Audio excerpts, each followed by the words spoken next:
Hello, I am Puppeteen from the Geeky Puppet Show, here today to talk about Batwoman. But before our review, we are going to talk about the comments that Ruby Rose had posted today on Instagram on her story. Before we start off with that, we just want to thank you for showing up. We're going to get right to that and then review the show. So if you're interested in the review, you can, of course, skip along later if you're watching after the live stream. But let's go ahead and get on with the show.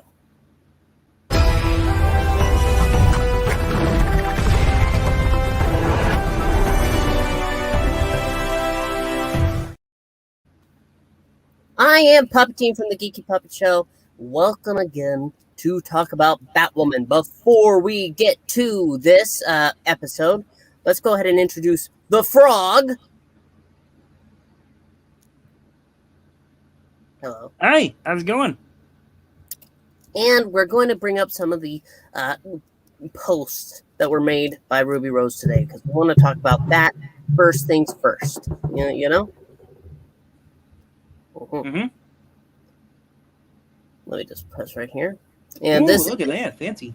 This is from Reddit, yes, and somebody compiled most of the messages. We're not going to go over everything because we do have a show to get to, but first things first, we're going to go ahead and look at some of these comments. Can you read those, Froggy? Yeah. Dear CW, and Caroline Dries, Sarah Sowity, and Gerberlanti. I'm not sure. That's Greg Berlanti. Yeah, etc. All. Enough is enough. I'm going to tell the whole world that what really happened on that set. Yes. And then she goes on to say, I will come for you so that what happened to me never happens to another person again, and so I can finally take back my life and the truth. Shame on you. And then she's okay. Peter Roth. She's going on and talking about Peter Roth here. I want to summarize this if that's okay. Because people can read it. It's right here. If you want to pause and read these statements for yourself, that's fine. You can also check out the post on /r/Batwoman TV on Reddit. But she's going ahead and talking about Peter Roth first up and how he was using his position. She also goes on to say, like right here, this is my example. She had to come back after 10 days, right after getting surgery, because of an injury she got on the set. And they told her that if she is not back in 10 days, the whole cast and crew would be fired. It'd be the end of the show. She also goes on to say how they forced her to make a video to talk about. Let me go ahead and get my camera back on. Well, she also said she has a video about the X-rays and everything. So if anybody doubts proof, she's enough to do in a 1-hour documentary video.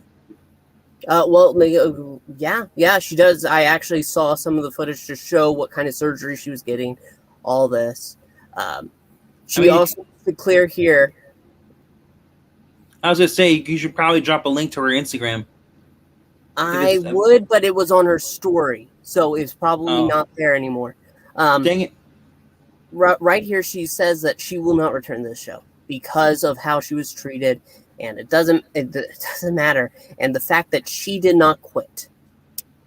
She left because of how she was treated on this show. She's talking about how a crew member got third-degree burns. Another got so damaged on the set. Yeah, a crew member got third-degree burns all over his whole body, and we were given no therapy after witnessing his skin fall off his face. But I was the only one who sent him flowers and cards, and then we were told that they had to do a sex scene without a minute to process. We lost 2 stunt doubles. I got cut in the face, so close to my eye that a stunt I could have been blind. And a woman was left quadriplegic, and they tried to blame it on her for being on the phone. So much of the CW didn't even help to start it with because they needed to investigate. And she goes on to say, so she had to do a GoFundMe. She's a PA. They work via phones. That's her job. Her accident occurred because our show refused to shut down when everyone else did because of COVID, and basically goes on to say that Carolyn Rice has no heart. And I want to go on to say, no matter how you feel about COVID in this situation, when every other CW show is shutting down, you go ahead and shut that one down too. But instead, you got them all working when it's really unfair when you have everybody else often waiting.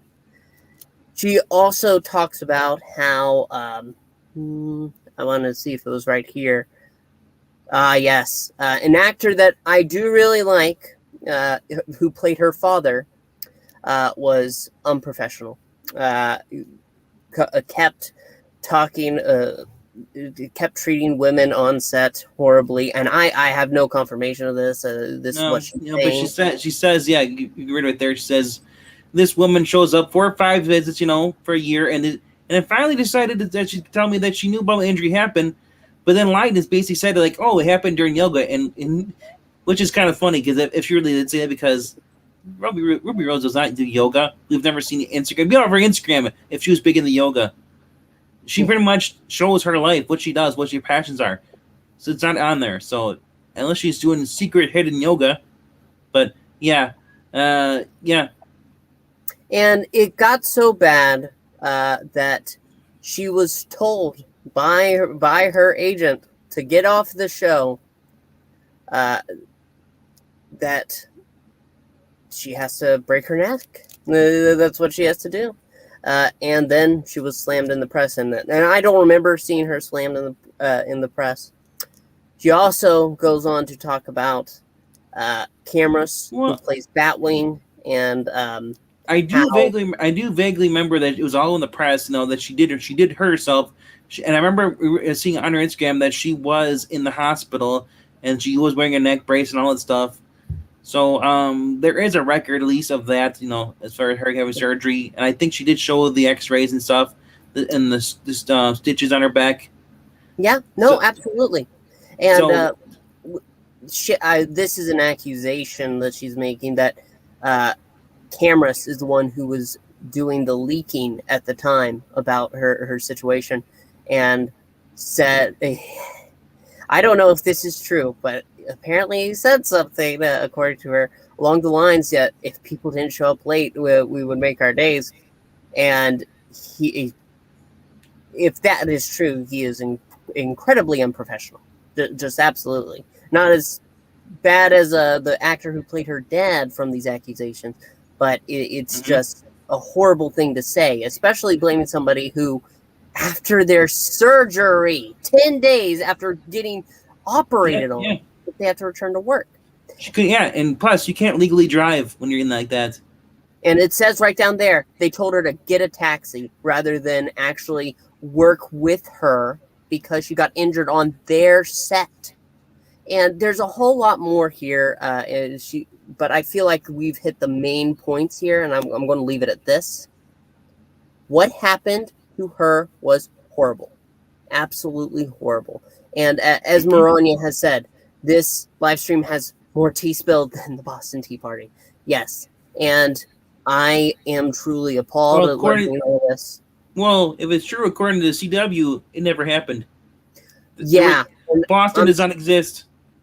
Yeah, I'm sorry. I saw the DC TV or the WB TV statement. That is a load of crap.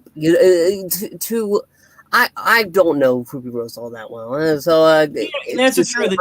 There are people who accuse stuff, but we also know there's Weinstein people like that. So, I wouldn't doubt. I mean, I'll say personally, for speaking, I know people. I'm related to people that had problems with where they got injured at work, and they said they accused them of lying. And say they didn't hurt themselves; they hurt themselves somewhere else. When it actually was a witness of other people where they fell, took a spill on something, or hurt, or just. You can tell the repetition lifting heavy things. So yeah, that's a load of crap. I mean, as far as that goes, because the whole job is about workers' comp is like most companies is so that they make sure they don't have to pay out to the employees because they'd rather just get another person to come in. And you know what? Ruby Rose doesn't really want paid for this. She says she has more statements saying how she doesn't think of herself of having the level of power as Scarlett Johansson, who sued Disney. She doesn't see herself as that, and she doesn't even want money. She wants to say all this to make it clear that this never happens again. She was treated horribly. And if that's true, because as far as I knew, I thought she quit. But I mean, if they pretty much forced her out, I mean, yeah, that's we can see how different the show is. So I would believe. I mean, well, look at the tone.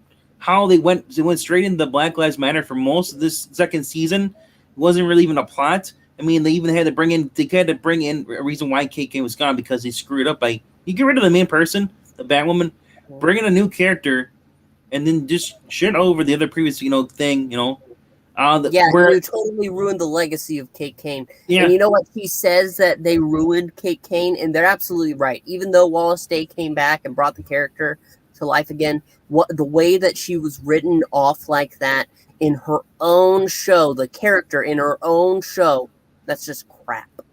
And I love Wallace Day, and Wallace Day at least brought did a good job, but overall it just sucks because we love Ruby Rose. I mean, as far as I do, I love Ruby Rose, as far as Kate Kane, and I love Wallace Day as Kate Kane, but other than that, they really turned the show into this basically very, very, very, very, very Supergirl-ish.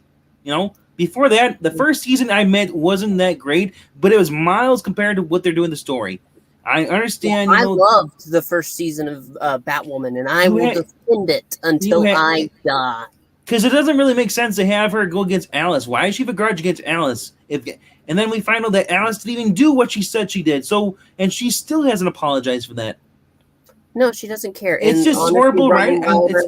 I mean, I love the actress for most of the people in here. That the story is just written like crap. Well, speaking of the story, this is the point where we are done talking about Ruby Rose. We do stand with Ruby Rose here. If we had legs, we would stand, but we're puppets, so we just kind of float. Show, Froggy. I gave my legs to Ruby Rose because I wanted her to stand proud. That's right. We stand with Ruby Rose. At the same time, we are going to be covering Batwoman, and we're going to have to go ahead and talk about this episode of Batwoman. So those are her comments. We have addressed the matter at hand. More will probably come out in the coming weeks, and we might just cover that as we talk about the show.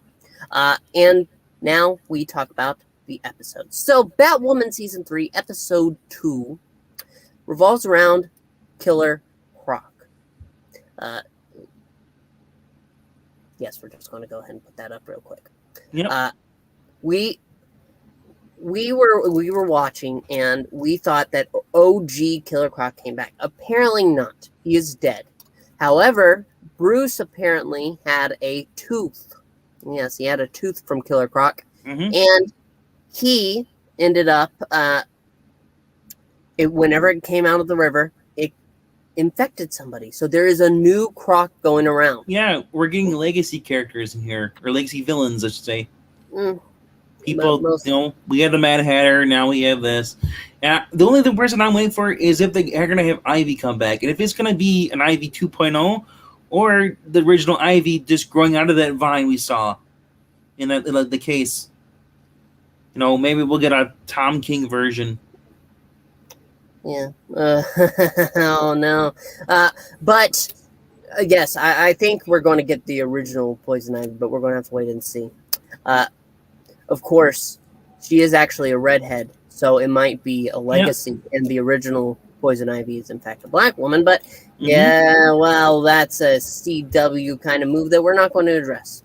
Moving right along. We see as Ryan has to work with Alice, and Alice is trying. She even Googles, "How do I escape?" I need out of this. I mean, that's funny. I mean, I love Alice's part, though. She's playing the villain, and like it. There's points where they try to make her like the bad person, but she still points out that you can see that what she's doing makes more sense than what the hero's trying to do. Because I'm sorry, when you play victim and then try to be the hero at the time, how are you really any different than the people you say are bad? Because when you make them look good, this is like Batgirl 50. When I'm sorry, but this show, it skirts on the edge of this ridiculousness. Oh, absolutely. I And in mean, I fact, love the gadgets. I King- love the special effects and all that stuff. I just don't care for the story. I mean, I wouldn't say we suffer because I get to look at Alice every freaking time, every Wednesday now. That's good for me. I love Sophia. Sophie, whatever her name is. She's awesome. Mary's cool. Batwing's kind of getting a little nerdy. I mean, One second. I'm sorry. This reminds me. Sophie was an actual character before. Now she is just support. Oh, I'm here. Here's the information. See you later. I'm gone. She got so snubbed ever since they got rid of the Kate Kane thing. Now she's just basically like, got rid of the crows too. Yeah, and Kate Kane's gone too. I mean, sorry, not Kate Kane, but Mr. Crane, or their dad, is gone. He's in jail. Just left the rot. Mm-hmm. Alice is pretty much brought in, just to be harassed. Yep. Because Alice just wants to find a way out. It ultimately leads up to, and I don't really feel like there's anything to really dig deep in on. They introduce the fact that Ryan's mother wants to meet her. So Ryan's mother is there, doesn't know that she's her daughter, but she goes to Wayne Industries because apparently Ryan is CEO now. Not that makes a lick of sense when you have both. What's his name? Luke Fox. Yeah. When you have Luke Fox and Mary there, who are actually both related to Kate, to give it to Ryan makes no sense. But she's acting CEO now, so she meets with her mother, Jaina Jet, and there's a tense moment in there. But later on, at the end of the episode, she ultimately goes to Jaina and says, "Hey, I'm your daughter." Talking about the thing that we actually want to talk about, Killer Croc, he looks amazing. He does look amazing. We both agree on it, right? I can say Killer Croc looked a lot better here than he looked in the Suicide Squad. What are you talking about? I'm beautiful. Get it? It's cool. You're like Killer Croc. You must have lost all your teeth. That's how he talks in the Suicide Squad. Oh, does he? I don't remember. I purged that. It will never leave my mind. But it turns out that basically it's this man's son. I don't. They went fishing, and he got a bluegill, and he's like, "Oh, there's a tool there." He went to make a necklace out. Well, then he cut himself, and then the infection started. Jill the pic. This guy's like, look at my photo slideshow on my phone as I slide it over. Look, this is him at the camp. This is him eating the chipmunk. And this is now him taking another camp leader out. It's like, what is this? Yep. I took photo evidence instead of taking him to a hospital. Now I just lure people in so he can eat. Yes, that's in fact what he does. The father tries to knock Batwoman out so that way Killer Croc can come in and eat him. But Croc, that was shocking. Killer Croc at this point, he's lost his mind. So his son, Croc Jr., takes the father instead. Do you know what's really funny about this? He had that whatever, that cattle prod, but but he said it was power enough to take out Killer Croc, and he's basically zapped Batwoman, who's not Killer Croc's strength, normal human. Nope. She should be having a heart attack and just needing not a heart attack, but she should be shocked. She should be definitely fried. Out. Yep. Definitely like knocked out, but no, I guess the suit, that is the ultimate plot armor, the bat suit. I guess it doesn't matter. So Alice tries to get away. She ends up shocking her own anklet, but that's when Batwing comes in. That's also to mention Luke and Mary have some romantic tension building. But as we see, Batwing goes to her and ends up injecting her with a bunch of nanobots. And that's their new way of tracking her. Yeah, because people don't realize that nanobots can be destroyed. There's also a scene with Renee Montoya, and they're looking at poison ivy. Turns out the poison ivy that's in the tube is not the real poison ivy. Shocking. Yep, And like I said, it ends with her confronting her birth mother. So maybe And, So maybe we'll actually find out that's a real Poison Ivy, or we'll get a knockoff. yeah, we're gonna have to So wait. will she be all green, or she'll just be weird? I'm also going to mention this theory I've been seeing around that, in fact, because Sophie makes a joke about Bruce Wayne, how when asking for information on Jaina Jet, he probably would have asked for her bra size. And and the problem is that Bruce Wayne isn't a player. No, that's an act. That is an act. But they don't realize that. Yeah, you have to be a special kind of stupid to not realize that after you know he's Batman. But there's also a history between... Huh? Is he really Batman? He's not on anything right now. As far as I know, they could have whacked him and just said he left town. It's also worth mentioning that Jaina Jet says that she had met Bruce and had some heated discussions before. So the popular theory is that Ryan is the illegitimate child of Bruce Wayne. I really hope not. Oh, I hope not. Also, it's ridiculous. This is all ridiculous, and this is why I am not a big fan of My the show. other question is that why would she care to come to Wayne Enterprises when there's no one working in that building? Fair point. At this point, the business is gone. It's just a building. Yeah, there is no one there. I mean, is there even a doorman at the bottom? No doorman. So it's like, what the... I'm surprised. Like, sorry, this building's being repossessed. It's no, yeah. And if Bruce Wayne's gone, why isn't the board chosen somebody else as the CEO? They call it to say, hey, Bruce Wayne's dead. He's been gone for 5 years. Someone else owns the company. That happened actually in the comic book origins until he came back. No, it's ridiculous. Absolutely. But now we're going to say that we're just not happy. We're not happy with this show. We're not happy with the situation with Ruby Rose. We're not happy. I want to be happy, but this show does not do that, which is why we watch Stargirl, which does make us happy. It seems to be a loving cast who all love each other. And some of the posts there, I will say this, really heartwarming. I like the show better than Supergirl. That's a low bar, Froggy, and I have to agree. But anyway, what is that? Because you're a barfly? I'm a barfly? Yeah. Anyway, thank you so much for joining us here on the Geeky Puppet Show. We also want to ask you to please comment. How do you feel about the situation with Ruby Rose? You know how we feel. We want to hear your thoughts. Let's just keep it civil down in the comment section. Also, tell us what you thought about the episode if you watched it. Well, we're going to definitely keep going with the show, and we will see you real soon. So, like we said, like, subscribe, leave a comment, check out the Ko-Fi. We do readings. Also, check out Batman, The Long Halloween. Those readings are fun, even though there's a surprising lack of puppets. Also, excuse me, I was there the whole entire time. All right, you do pop in there. As Marania is saying, hashtag I stand with Ruby Rose. Indeedly do. Also, we just want to really thank you for watching these videos and hope you stick around for more. But for Froggy and myself, thank you so much, and we will see you next time.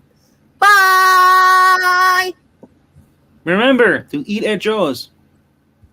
Eat at Joe's, stand with Rose.